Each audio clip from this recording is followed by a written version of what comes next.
கவனிங்க, ஆண்டவர் எப்பொழுதும் தன்னுடைய தேசத்தின் மேலே ஆண்டவர் கண்களை வைத்து விசாரிக்கிறவர். அல்லேலூயா. கண்களை வைக்கிறார்னா என்ன அர்த்தம்? பார்த்துட்டே இருக்கிறாரு. சின்ன பிள்ளைங்கள கண்ணுலேயே வச்சுட்டு இருக்கேன்னு வாங்க, ரெண்டு அர்த்தம். ஒன்று, ஊரில் இருக்கும்போது கண்ணுக்குள்ளேயே நிற்குது அப்படின்னு சொல்கிறது அர்த்தம் வேறு. இன்னொன்று, எங்கேயும் அங்கங்கே என்ன பண்ணிக்கூடாது, ஓடி சேட்டை பண்ணிடக்கூடாது, அப்படி கண்ணுக்குள்ளேயே வச்சுட்டு இருக்காரு. கவனிங்க, ஆண்டவர் அந்த தேசத்தை, இஸ்ரவேல் தேசத்தை, அந்த இஸ்ரவேல் தேசங்கிறத நம்ம வாழ்க்கைன்னு எடுத்துக்கலாம். சரிங்களா? ஆண்டவர் நம்ம விசாரிச்சார்னா நம்முடைய வீட்டுக்குள்ளே சமாதானம். அல்லேலூயா. நம்முடைய குறைவுகள் நிறைவாகும். அல்லேலூயா.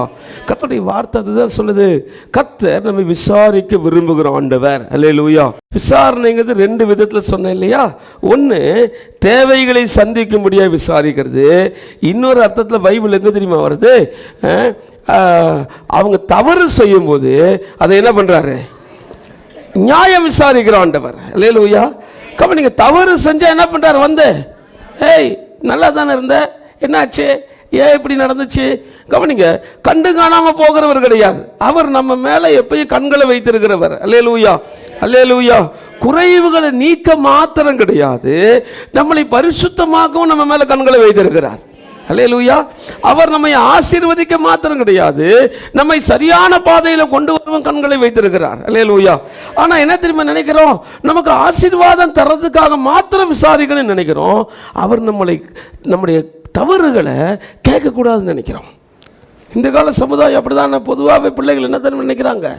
பெற்றோர்கள் நான் கேட்கறத கொடுத்துடணும், நான் தப்பு பண்ண அவங்க என்ன பண்ணக்கூடாது, நீங்க கேட்கக்கூடாதுன்னு நினைக்கிறாங்க. நான் எப்படி வேணா நடப்பேன், நீ கேட்கக்கூடாது. பல கிறிஸ்தவங்க நிலைமை இப்படி தான் இருக்குது. ஆண்டவர் நம்மை கேட்கக்கூடாதுன்னு நினைக்கிறோம். சரிங்களா? ஆண்டவர் நம்மை கேட்கக்கூடாதுன்னு நினைக்கிறோம். கவனிங்க, விசாரிக்குதல்ங்கிறது ரெண்டு அர்த்தம் உடையது. அது இருபுறமும் கருக்குள்ள பட்டயம். ஒன்று, நம்மை ஆசீர்வதிக்கிறதுக்காக விசாரிக்கிறாரு. ரெண்டாவது, நம்மை சரி செய்யும்படியாக விசாரிக்கிறாரு. அல்லேலூயா. நம்மை விசாரிக்க அவருக்கு பூரண உரிமை இருக்குது. அல்லேலூயா. எந்த நபர் வெறும் ஆசீர்வாதத்துக்காக மாத்திரம் ஒரு பின்னால் வராமல் என்னை விசாரிக்கிற ஆண்டவர் நான் சரியாகணும்னா விரும்புகிறாருன்னு சொல்லி அப்படி விசாரிப்பை புரிந்து கொண்டு அவருக்கு கீழ்ப்படிந்து அடங்குறாங்களோ அவங்க வாழ்க்கையில் ஒரு குறைவும் இருக்காது. அவங்க வாழ்க்கை சமாதானமாக இருக்கும். அல்லேலூயா.